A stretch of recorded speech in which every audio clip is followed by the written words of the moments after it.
நம்மளுடைய பதிலடி என்ன அப்படிங்கிறது தான் பல பேரினுடைய கேள்வியா. பாகிஸ்தான் ஆக்குபைடு காஷ்மீர்னு சொல்லக்கூடிய, அதாவது காஷ்மீரில் பாகிஸ்தான் ஆக்கிரமித்த பகுதியில் இருக்கக்கூடிய மக்கள் பொறுத்த வரைக்கும் அவங்களுடைய வாழ்வாதாரமாக பெரிய அளவில் இருக்கிறதே மின் உற்பத்தி தான்.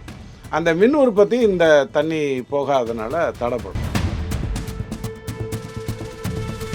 ஏறத்தாழ வாக்குமூலமே கொடுத்துருக்காரு சௌத்ரிங்கிறவர். அங்கே அவங்க சைடில் இருந்து காஷ்மீரில் இருந்து டெல்லி வரைக்கும் ரத்த ஆறு ஓடும். தாண்டுவேன்னு சொன்னால் அவனுடைய அழிவின் 2வது கட்டம் முடிஞ்சிருச்சு. இப்போ நீங்கள் எப்படி தண்ணியை நிறுத்துறேன்னு சொல்கிறது போரின் அறிகுறியோ, நான் லைன் ஆஃப் கண்ட்ரோலை தாண்டுவேன்னு சொன்னால் அது அவனுக்கு அழிவுகளை கொடுக்க போகிறது. இந்த வேர்ல்டு பேங்க் இப்போ வேலை செய்ய ஆரம்பிக்க போது, அமெரிக்காவில் ஆட்சி மாற்றம் நடந்திருக்கு. எமிரேட்ஸில் இருக்கக்கூடிய பல நாடுகள் இந்தியாவோட கைகோத்துட்டு இருக்கு. இந்த சூழ்நிலைகளை எல்லாம் புரிந்து கொள்ளாமல், கொஞ்சம் கூட அறிவு இல்லாமல் ஒரு விஷயத்தை பாகிஸ்தான் டீல். நீங்கள் வாய மூடிட்டு இருந்திருக்கலாம். நீங்கள் என்ன சொல்லியிருக்கலாம், இதுக்கு எனக்கு சம்பந்தம் இல்லைங்க, அது யாரோ 6-8 மறைகண்டவர்கள் பண்ணிட்டாங்க. அவங்க பண்ணது எல்லாமே அப்போ என்னன்னா, ஆம்பளையை ஓட விட்டுட்டு பெண்களை இருக்க சொன்னோம். இது அராஜகத்தின் உச்சகட்டம். பெண்களை போகை பொருளாக மாற்றுறதும், ஆண்களை சொத்துக்கள் எல்லாம் விட்டுட்டு ஓடுன்னு சொல்கிறதும். ஆனால் இப்போ என்ன பண்ணுறான் அப்படின்னா, ஆண்களை கொண்டுட்டு பெண்ணை அனுப்புகிறான். எதுக்காக? மோடிக்கிட்ட போய் சொல்லு, நாங்கள் என்ன பண்ணோம் பாரு. இது என்ன ஒரு வீரமா அவன் பண்ணது? நிராயுதபாணியா எதிர்க்க இருக்கிறவங்கள சுட்டது ஒரு பெரிய வீரமா? இதில் ஒரு மதத்தையோ அல்லது நீ இதே சொல்லு, குரானுடைய வார்த்தைகளை சொல்லு அப்படின்னு சொல்றது பெரிய வீரமா? மறுபடியும் நடந்துச்சுன்னா இதேபா இன்னொரு முறையா? ஒரு முறை தப்பு பண்றதே இந்தியா பண்ணது கிடையாது. 2வது முறை பண்றதுக்கு பாகிஸ்தானுக்கு உயரே இருக்காது.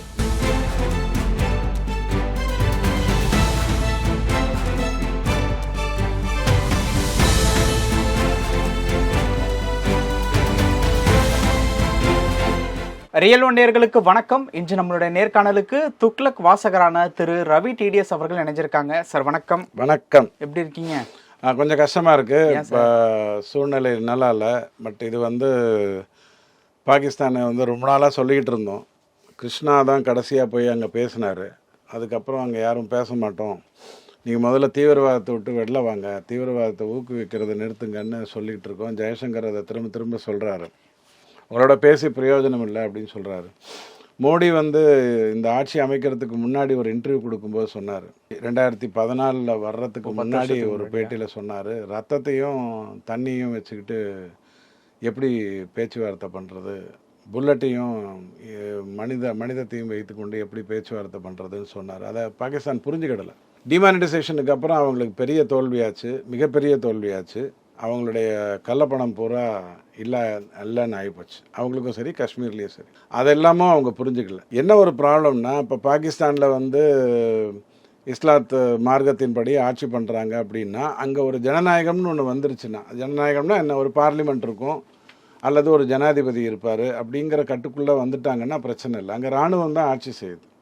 இராணுவம் ஆட்சி செய்யும்போது நீங்கள் எப்படி ஒரு விதத்தை பயன்படுத்த முடியும்? இந்தியாவுக்கு இராணுவங்கிறது ஒன் ஆஃப் தி தூணு இல்லையா? நீதிமன்றம், நம்மளிடம் இருக்கக்கூடிய ஆயுதப்படை, நம்மளிடம் இருக்கக்கூடிய செறிவான மக்கள் அப்படிங்கிற மாதிரியான பில்லர்ஸ் தான்.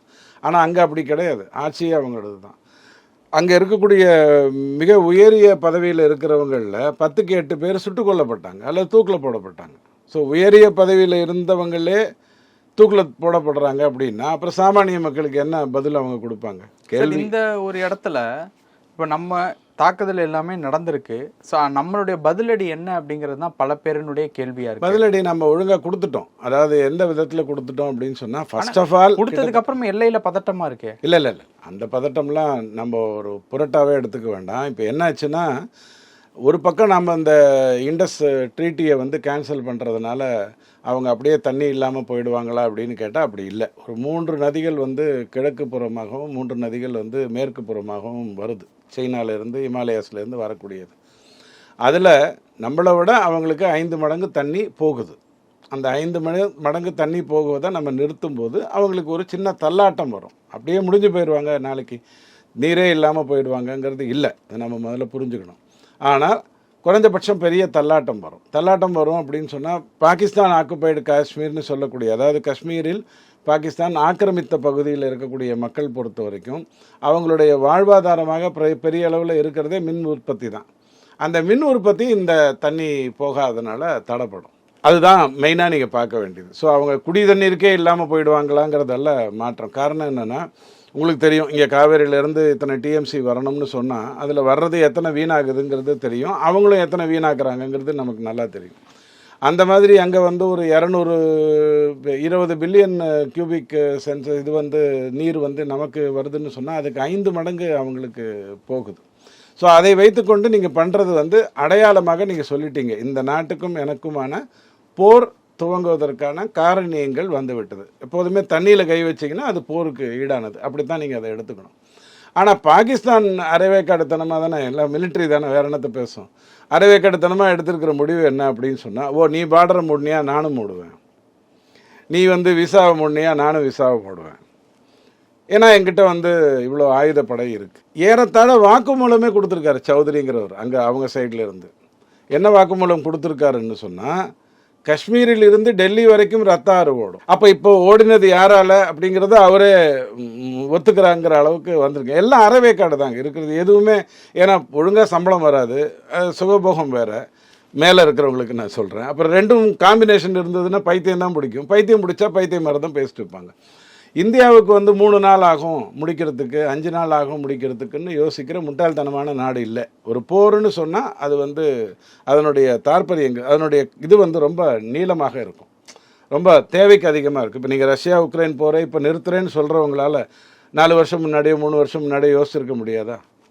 ஸோ ஒரு நிர்பந்தத்தின் பேரில் நீங்கள் போருங்கிற அடிப்படைக்குள்ளே போயிட்டீங்கன்னா தப்பாயிடும். இப்போ இதுக்கு முன்னாடி முதல்ல 47லேயோ என்னவோ காஷ்மீரில் தான் முதல்ல போர் அப்படிங்கிற வார்த்தை பயன்படுத்தப்பட்டது பாகிஸ்தானுக்கு எதிராக. இப்போ பழங்குடியினர் அங்கேருந்து நிறைய பேர் சேர்ந்து ஒரு போர்னு வந்தது. அந்த போரில் பாகிஸ்தானால் ஒன்றும் பண்ண முடியல. ஆனால் உங்களுக்கு தெரியும், லைன் ஆஃப் கண்ட்ரோல்னு ஒன்று உருவாச்சு, நீ அங்கே தாண்டாத நான் இங்கே தாண்ட மாட்டேன் அப்படிங்கிறது. இப்போ பாகிஸ்தான் அதை தாண்டுவேன்னு சொல்கிறான். தாண்டுவேன்னு சொன்னால் அவனுடைய அழிவின் 2வது கட்டம் முடிஞ்சிருச்சு. இப்போ நீங்கள் எப்படி தண்ணியை வந்து நிறுத்துறேன்னு சொல்கிறது போரின் அறிகுறியோ, நான் வந்து லைன் ஆஃப் கண்ட்ரோலை தாண்டுவேன்னு சொன்னால் அது வந்து அவனுக்கு அழிவுகளை கொடுக்க போகிறது. 2வது போர் உங்களுக்கு தெரியும், கார்கில்ல ஒரு உயிரோ அல்லது 2 இராணுவத்தை சார்ந்தவருடைய உயிரை வந்து சிதைத்து விட்டு அனுப்பினாங்க. அந்த 2 உயிருக்கு கொடுத்த பதிலடி தான் கார்கில். வாஜ்பாய் மாதிரி ஒருத்தர் இருந்ததுனால முடிஞ்சுது. அப்போ இந்திரா காந்தியோ சோனியா காந்தியோ இருந்திருந்தால் நீங்கள் அதெல்லாம் பார்த்தே இருக்க மாட்டீங்க. 2 பேரும் உட்காந்து ஒப்பந்தம் பண்ணிவிட்டு நம்ம மணிசங்கர் ஐயர் அனுப்பிச்சிருந்தாருன்னா அவர் வந்து 2 பேரும் சிக்கன் சாப்பிட்டுட்டு முடிச்சிருப்பாங்க. அப்படி கேவலமாக. புல்வாமா தாக்குதல் நடந்தப்போ பதிலடி அப்படின்ட்டு மோடி அவர்களுடைய பதிலடிங்கிறது ரொம்ப பவர்ஃபுல்லாக இருந்தது. அந்த மாதிரி இதுக்கு என்ன பதிலடி அப்படிங்கிற? புல்வாமா தாக்குதல் அப்படிங்கிறதுல வந்து நம்ம ஒரு சர்ஜிக்கல் ஸ்ட்ரைக் பண்ணும்போது ரொம்ப நாகரிகமாக அதை பண்ணோம். அதாவது யார் செய்தார்கள் அப்படின்னு நம்ம முடிவு பண்ணோமோ அவங்களுடைய கூடாரத்தை இங்கேருந்து அடித்து தூக்கினோம். அவ்வளோதான் பண்ணமே ஒழிய பாகிஸ்தானையோ மக்களையோ ஒரு போருக்கான அறிகுறியோ நம்ம கொண்டு போகல. உதாரணத்துக்கு சொல்கிறேன், ஒரு ஆளை நிற்க வச்சுட்டு ஓட விட்டுட்டு சுடுற வேலையை தான் நம்ம பண்ணோம் அந்த சர்ஜிக்கல் ஸ்ட்ரைக்கை பொறுத்த வரைக்கும். ஏன்னா அது வந்து ஒரு இன்சிடென்ட் சம்மந்தப்பட்டது. நீங்கள் தப்பு பண்ணீங்க, எந்த தீவிரவாத அமைப்பு இதை பண்ணிச்சோ அந்த தீவிரவாத அமைப்பினுடைய மூலத்தை வந்து கை வச்சோம். ஆனால் இப்போ நடந்திருக்கிறது அது இல்லை. 6, 7, 8 மறைக்காண்டவர்களை வந்து ஒரு இடத்துக்கு துப்பாக்கி கொடுத்து அனுப்பிச்சி வச்சுட்டு காஷ்மீரில் மக்களோட மக்களாக வெவ்வேறு விதமாக தங்க விட்டுட்டு, இந்த ஸ்லீப்பர் செல்ஸ் ஆப்ரேஷன்லாம் நீங்கள் துப்பாக்கி படத்தில் பார்த்துருப்பீங்க. ஒருத்தனுக்கு ஒருத்தன் சம்மந்தமே இருக்காது, ஆனால் கரெக்டாக ஒரே இடத்துல வந்து ஒரே நேரத்தில் வந்து தாக்குதல் பண்ணுவாங்க. பார்க்கும்போது அமரன் படம் ஞாபகம் வருது. காஷ்மீரை பொறுத்த வரைக்கும் அது வந்து டுவர்ட்ஸ் ஜனநாயகம், டுவர்ட்ஸ் இந்தியா அப்படிங்கிற மக்கள் திரும்புகின்ற காலகட்டத்துக்கு ஒரு 10 வருடத்துக்கு பிறகு நடந்த சம்பவம். இந்த நம்ம இவர் அமரன் வந்து அங்கே போய் அற்புதம் பண்ணிட்டு வந்தது. அதாவது ஒரு தலைவன் அவன் தப்பாக இருக்கான், அவனை கொல்றாங்க, அவனை கொல்றதுக்காக இன்னொருத்தன் வரான், அவனை கொல்றாங்க. இதுவும் ஒன்ஸ் அகைன் வந்து புல்வாமா சொன்ன மாதிரியான ஒரு விஷயந்தான். இது வந்து ஸ்ட்ரைக் அகெயின்ஸ்ட் ஒரு நாடு அப்படிங்கிறதெல்லாம், ஒரு இனம் அப்படிங்கிறதெல்லாம் கிடையாது. மக்கள் ஏறத்தாழ காஷ்மீருக்குள்ளே வந்துட்டாங்க. உங்களுக்கு காஷ்மீர் மக்கள் 2 விதமாக சிம்பல் கொடுத்தாங்க. போன எலெக்ஷனில் பெருவாரியான வாக்குகளை உங்களுக்கு கொடுத்தாங்க. 2வது முக்கியமான ஒரு விஷயம், அங்கே ஒரு எலெக்ஷன் நடந்ததுன்னா 100 பேர் ஓட்டு போட்டால் 20 பேருக்கு காயமாகுங்கிற மாதிரி ஒரு சம்பவம் இருந்தது. இந்த வாட்டி அது நடக்கலை. ஸோ தவறுகளை நடக்காமல் பார்த்துக்கிட்டாங்க, வாக்குகளை கொடுத்து விட்டு நாங்கள் இந்தியர்கள்ங்கிறத உலகத்துக்கு சொன்னாங்க. இதெல்லாம் தான் பாகிஸ்தானுக்கு பொறுக்க முடியாமல் இருக்குது. அதாவது எனக்கு ஒரு கண்ணு போனால் உனக்கு 2 கண்ணு போனோம்னு நினைக்கக்கூடிய முட்டாள்கள் இருக்கக்கூடிய இராணுவம். ஒரு நாடு என்றைக்குமே தப்பு பண்ணாது. நான் சொல்கிறது இராணுவம். அந்த இராணுவத்தை என்ன பண்ணணும் அப்படிங்கிறதுக்கு தான் நம்ம இப்போ ஸ்டெப் எடுத்திருக்கோம். இனி பாகிஸ்தான் வந்து டெமோக்ரஸின்னா ஒழுங்கான டெமோக்ரஸிக்குள்ளே வரணும். அதை யார் பண்ணணும்? உலக நாடுகள் பண்ணிட்டு போகட்டும். இப்போ நம்ம இந்த ட்ரீட்டியை கேன்சல் பண்ணால் வேர்ல்டு பேங்கோட தானே அந்த ட்ரீட்டி நடந்தது. அப்போ வேர்ல்டு பேங்க் இது வந்து பெரிய பரவலாகும். ஒரு உதாரணத்துக்கு சிம்பிளாக சொல்கிறேன், 6 முறை நான் என்னை சவுக்கால் அடிச்சுக்கிறேன், என்னால் நான் இந்த திமுக பண்ணுற அட்டவீழத்தை உடனே தூக்க முடியல, ஒரு பெண்ணுக்கு கூட பாதிப்பு வரக்கூடாதுங்கிற என்னுடைய மனசிலிருந்து அது நடக்கலை, அப்போ நான் என்னை வருத்தி கொள்ளுகிறேன் அப்படின்னு அவர் சொல்லும்போது அது ஒரு உலக செய்தியாக டப்புன்னு மாறிடுது. தமிழர்கள் எங்கே இருக்காங்களோ அந்த இடத்துக்கெல்லாம் அது போய் சேருது, தன்னை வருத்தி கொள்வது அப்படிங்கிற மாதிரி. அந்த மாதிரி இங்கே என்ன ஆயிடுதுன்னா, இண்டஸ் ட்ரீட்டியை நான் கேன்சல் பண்ணுறேன்னா உடனே வேர்ல்டு பேங்க் வந்து தன்னுடைய வேலைகளை ஆல்ரெடி செஞ்சிடும். அமெரிக்காவில் நடந்திருக்கிற ஆட்சி மாற்றம் இன்னும் பாகிஸ்தானுக்கு புரியல. இவங்களுடைய அல்ல கைகள் தான் அங்கே இருக்காங்கன்னு நினச்சிட்டு இருக்காங்க. இப்போ அல்ல கைகள்லாம் இல்லை, தூக்கி போட்டு மிதிச்சுட்டு போயிடுவார், அதுதான் ட்ரம்ப்போடைய வழிமுறை. அது அவங்களுக்கு தெரியல. அதே மாதிரி ரஷ்யாவும் சரி அல்லது உக்ரைனும் சரி, அந்த போருக்கு இந்தியா எடுத்துக்கொண்ட நிறைய நல்ல விஷயங்கள், அற்புதமான விஷயங்களை உலகம் பாராட்டியிருக்கு. அதாவது இந்த இந்த இந்த வேர்ல்டு பேங்க் வந்து இப்போ வேலை செய்ய ஆரம்பிக்க போது, அமெரிக்காவில் ஆட்சி மாற்றம் நடந்திருக்கு, எமிரேட்ஸில் இருக்கக்கூடிய பல நாடுகள் இந்தியாவோட கைகோத்துக்கிட்டு இருக்குது. இந்த சூழ்நிலைகளெல்லாம் புரிந்து கொள்ளாமல், கொஞ்சம் கூட அறிவு இல்லாமல் ஒரு விஷயத்தை வந்து பாகிஸ்தான் டீல். நீங்கள் வாய மூடிட்டு இருந்திருக்கலாம். நீங்கள் என்ன சொல்லியிருக்கலாம், இதுக்கு எனக்கு சம்மந்தம் இல்லைங்க, அது யாரோ 6-8 மறைகண்டவர்கள் பண்ணிட்டாங்க. அந்த மறைகண்டவர்கள் நாம் இங்கே கூட பார்க்குறோம் இல்லையா? இப்போ இங்கேயும் வந்து முதலமைச்சர் வந்து எப்போ பார்த்தாலும் மத்திய அரசுக்கு எதிராக பேசிக்கிட்டே இருப்பார். அப்போது இங்கே இருக்கக்கூடிய தமிழ்நாட்டில் இருக்கக்கூடிய சில பேருக்கு கோபம் வரும் இல்லையா? இந்த மத்திய அரசுனா மோடி அப்படி பண்ணணும், அந்த வெறி வரும் இல்லையா? இந்த சிவில் டிசோபீடியன்ஸு இங்கே பண்ணுறது, அங்கே கிரிமினல் டிசோபீடியன்ஸ். சார், இந்த இடத்துல அந்த தாக்குதல் நடந்தது இல்லை, அதில் குறியே வந்து மோடி அவர்கள் தான் அப்படின்ட்டு ஒரு செய்தி வந்தது. அது மாற்றம்னு நீங்கள் எடுத்துக்கோங்க, அது ஒரு நிலை மாற்றம்னு எடுத்துக்கோங்க. அதாவது நான் இதை தொடர்ந்து சொல்லிக்கிட்டு இருக்கேன். நீங்கள் காஷ்மீரி ஃபைல்ஸ் மாதிரி படங்கள்லாம் பார்த்துருந்தீங்கன்னா, ஒரு 40 வருஷம் 50 வருஷத்துக்கு முன்னாடி இருக்கக்கூடிய காஷ்மீருடைய வரலாறுகளை தெரிந்து கொண்டிருந்தீங்கன்னா, அப்போல்லாம் என்ன பண்ணுவாங்கன்னா, அங்கே இருந்தது ஒரு மதம் சார்ந்த மக்கள் தீவிரவாதத்தில் இறங்கலை, ஒரு தீவிரவாதம் சார்ந்தவர்கள், இஸ்லாத்து மார்க்கத்தை சார்ந்தவர்களாக இருந்தாங்க. அப்படி தான் சொல்லணும். இது ஆக்டிவ் வாய்ஸ் பாசிவ் வாய்ஸில் புரிஞ்சு கொள்ள வேண்டிய விஷயம். மாற்றி பேசிங்கன்னா தப்பாயிடும். அவங்க பண்ணது எல்லாமே அப்போ என்னன்னா, ஆம்பளையை ஓட விட்டுட்டு பெண்களை இருக்க சொன்னது. இது அராஜகத்தின் உச்சகட்டம். பெண்களை போகை பொருளாக மாற்றுறதும், ஆண்களை சொத்துக்கள் எல்லாம் விட்டுட்டு ஓடுன்னு சொல்கிறதும். ஆனால் இப்போ என்ன பண்ணுறான் அப்படின்னா, ஆண்களை கொண்டுட்டு பெண்ணை அனுப்புகிறான். எதுக்காக? மோடிக்கிட்ட போய் சொல்லு, நாங்கள் என்ன பண்ணோம் பாரு. இது என்ன ஒரு வீரமா அவன் பண்ணது? நிராயுதபாணியாக எதிர்க்க இருக்கிறவங்கள சுட்டது ஒரு பெரிய வீரமா? இதில் ஒரு மதத்தையோ அல்லது நீ வந்து இதே சொல்லு, குரானுடைய வார்த்தைகளை சொல்லு அப்படின்னு சொல்றது பெரிய வீரமா? மறுபடியும் நடந்துச்சுன்னா இதேபா இன்னொரு முறையா? ஒரு முறை தப்பு பண்ணுறதே இந்தியா பண்ணது கிடையாது. 2வது முறை பண்ணுறதுக்கு பாகிஸ்தானுக்கு உயரே இருக்காது. இப்போ எல்லையில் பதட்டமாக இருக்குது. மறுபடியும் நம்மளுடைய எல்லையில் பாகிஸ்தான் வந்து துப்பாக்கி சூடு நடந்திருக்கு. இன்றைக்கி காலையில் வந்த ஒரு செய்தி. அப்படியெல்லாம் பார்க்கும்போது மறுபடியும் நடப்பதற்குண்டான அறிகுறிகள் நிறைய தெரியுது. அப்படிங்கிறப்போ நீங்கள் ஒரு முடிவு எடுத்துட்டீங்க, இந்தியாவிலேருந்து ஒரு முடிவு எடுத்துட்டு, நான் அந்த ட்ரீட்டியை கேன்சல் பண்ணுறேன், இங்கே இருக்கிறவங்கெல்லாம் அங்கே ஓடி போயிருங்க, அங்கே யாராவது இருந்தால் இங்கே சீக்கிரம் வந்துடுங்க, இதுக்கப்புறம் விசா கிடையாது ஒன்றும் கிடையாதுன்னு சொல்லிட்டீங்க. அப்போ எல்லையோரத்தில் ஒரு சாதாரணமாகவே ஒரு ஒரு ஒரு ஊடுருவல்னு ஒன்று இருக்கும். ஊடுருவலுக்கு ஏற்ற மாதிரி பண்ணுவாங்க. கிட்டத்தட்ட 700 கிலோமீட்டர் அந்த பர்டிகுலர் எல்ஓசிங்கிற அந்த ஏரியா. நீங்கள் புரிந்து கொள்ள வேண்டியது என்னென்னா, பாகிஸ்தானில் இருக்கக்கூடிய, பாகிஸ்தான் என்று சொல்லக்கூடிய பலூச்சிஸ்தானுடைய வாக்குகள் எல்லாமே, நோக்கங்கள் எல்லாமே இந்தியாவை நோக்கி இருக்கும். எல்ஓசியில் இருக்கக்கூடிய மக்களுடைய எண்ணங்கள் எல்லாமே இந்தியாவை நோக்கி இருக்கும். பாகிஸ்தான் ஏறத்தாழ அதனுடைய நாட்டுக்குள்ளேயே தனித்து விடப்பட்ட ஒன்றுங்கிறத நம்ம முதல்ல புரிந்து கொள்ளணும். அப்போ புரிந்துக்கிட்டிங்கன்னா, பாகிஸ்தானில் எங்கேயாவது ஒரு போர் நடக்குதுன்னு நீங்கள் நடக்க போகிறதில்ல, அது வேறு விதமாக தான் டீல் பண்ணிட்டு போகிறோம். இவங்கள கொசுக்கு வந்து நாம் ஒளிகிற கதை மாதிரி இல்லை இதெல்லாம், இதை எப்படி பண்ணணுமோ அப்படி தான் பண்ணிட்டு போவாங்க. ஆனால் பலூச்சிஸ்தானில் இருந்தும் சரி, எல்ஓசியிலும் சரி, பாகிஸ்தானுக்கு ஆதரவு வராது. ஏன்னா எல்ஓசியை பட்டினி போட்டு ரொம்ப நாட்களாக பாகிஸ்தான் வந்து தப்பு பண்ணிடுச்சு, அந்த மக்களை கவனித்து கொள்ளவில்லை. அதுதான் அடிப்படை பிரச்சனை. நீங்கள் ஒரு வருஷத்துக்கு முன்னாடி பார்த்துருப்பீங்க, எல்ஓசியில் பெரிய பதட்டம் வந்தது அப்படிங்கிறதெல்லாம் பார்த்துருப்பீங்க.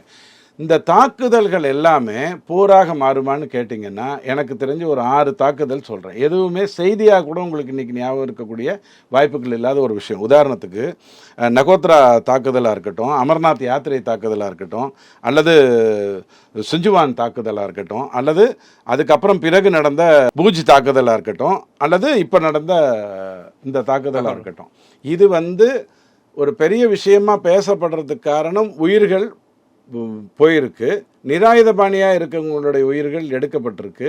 இது பேடிகளுடைய வேலை, இது தீவிரவாதிகளுடைய வேலை இல்லை.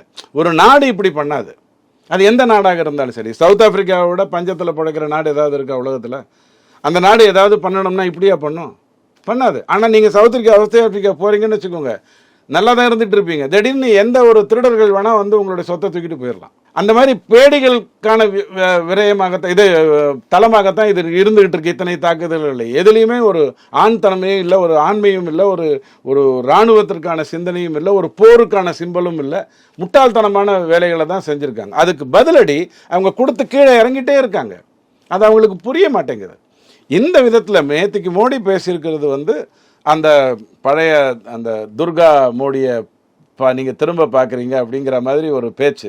இவங்களை ஓட ஓட விரட்டுவேன், இவங்க எங்கே இருந்தாலும் முடிப்பேன். இந்த இவங்கங்கிறது பாகிஸ்தான் இல்லை, நல்லா புரிஞ்சுக்கோங்க.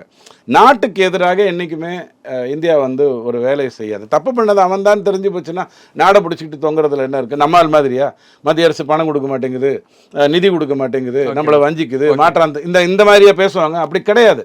இது வந்து அங்கே அவங்க வந்து தெரிஞ்சோ தெரியாமலோ டெரரிசத்தை வந்து பரவலாக்கிட்டாங்க.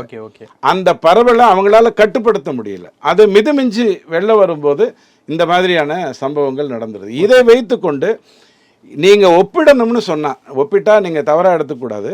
அந்த 26 பேர் நிராயுதபாணியாக சுடப்பட்டிருக்காங்க. அதில் ஒருத்தர் வந்து காஷ்மீரை சார்ந்தவர், அவரையும் சுட்டிருக்காங்க.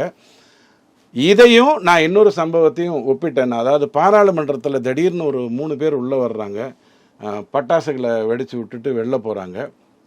உடனே பாராளுமன்றமே பாதுகாப்பில் இல்லை, இந்தியா மோடியின் கையில் பாதுகாப்பு இல்லைன்னா ராகுல் காந்திக்கு தெரியுமில்ல. அவர் இந்த தாக்குதல்லாம் நடந்துன்னா அதுக்கு முன்னாடி அவர் வெளிநாட்டுக்கு போயிட்டு வந்திருப்பாரு. ஓகே, இன்னைக்கு கூட ஸ்ரீநகர் போறாரு. இதுக்கு போறது விடுங்க, இது போட்டோ ஷூட். நான் சொல்றது ஒரு தாக்குதல் போனாலும் போட்டோ ஷூட்டுங்கிறீங்க. நான் ஏன் அதை சிறுமைப்படுத்துறேன் அப்படின்னா, நீங்க வந்து இப்போ மோடி சொன்னார் இல்லையா, நான் போய் அங்கே கொடி ஏற்றிட்டு வர்றேன் அப்படின்னு சொன்னார்ல, உடனே நீங்கள் வந்து நானும் வரேன்னு சொல்லியிருந்தீங்கன்னா அது வந்து இந்த இந்தியனுக்கான, இப்போ நேற்றுக்கு ஆல் பார்ட்டி மீட்டிங்னா வந்து உட்காடுறீங்கல்ல, அதில் ஏதாவது குழப்பம் இருக்கா? இப்போ நம்ம தமிழ்நாட்டில் ஒரு 53 கட்சியை கூப்பிட்ட போது 48 கட்சி வந்து உட்கார்ந்தாங்க இல்லையா? அவங்களுக்கு ஒவ்வொருத்தருக்கும் சிந்தனை வேறுபாடுகள் இருக்க தானே செய்யுது, ஆனால் உட்கார்ந்தாங்க இல்லையா? இப்படியாவது நீங்கள் பண்ணியிருக்கணும்ல, அதையும் பண்ணலை. எங்கேயாவது ஒரு இடத்துல இந்தியாவை போட்டிருக்கின்ற விதத்தில் இந்தியாவை போட்டுனா மோடி நல்லா ஆட்சி பண்ணுறாருன்னு அர்த்தம். அதனால் நான் இந்தியாவை போட்டுற மாட்டேன். இதை விட வேறு விதமாக கொஞ்சம் 50க்கு 50 இருக்க முடியுமா? நான் சொல்கிறது புரியுதா? ஸோ இப்போ இவர் இந்த தாக்குதல்கள்லாம், நான் நிறைய தாக்குதல் உங்களுக்கு பட்டியலிட்டேன் இல்லையா? அந்த பட்டியலிட்டதுக்கு கொஞ்ச நாளைக்கு முன்னாடி இவர் ஏதோ ஒரு இடத்துல உட்காந்து ஒரு நாட்டில் போய் பேசிட்டு வர்றார். ஒரு வெளிநாட்டில் இருந்து போயிட்டு வர்றாருங்கிறத வந்து நீங்கள் வெறும் கோயின்சிடென்ட் ஆஃப் ஃபேக்டாக எடுத்துக்க முடியாது. போயிட்டு சந்திக்கிறார். யாரை சந்திக்கிறார்? இந்த சம்பவம் செய்யக்கூடியவங்களே சந்திக்கிறாரா? அப்படிங்கிற அளவுக்கு உங்களுக்கு சிந்தனை வந்து வேறுபட்டு வரும். சுருக்கமாக சொல்கிறதா இருந்தால், இப்போ பாகிஸ்தான் பண்ணியிருக்கிறது முட்டாள்தனம். இந்தியா இந்த காஷ்மீர் தாக்குதலை அந்த டெரரிஸ்ட் குரூப் யாருன்னு இதுக்கு தெல்ல தெரியும். யார் பண்ணியிருந்தா ஃபோட்டோஸ் வெளில வந்துருச்சு இல்லையா? எப்படி வந்தது? ஸோ இவங்க தான் அப்படின்னு தெரிஞ்சு அவங்கள மட்டும்தான் கை வச்சுருக்கோம். இது தேவையில்லாமல் வாய் விட்டு நானும் ரவுடி தான் இப்போ பாகிஸ்தான் உள்ளே வந்ததுனால சரி இதோடு அதை முடிச்சிடுறது நல்லது. ஓகே, இவ்வளவுதான் அதில் இருக்கக்கூடிய விஷயம். ஓகே சார், பல விஷயங்கள் பகிர்ந்துக்கிட்டீங்க. நேரத்துக்கு ரொம்ப நன்றி.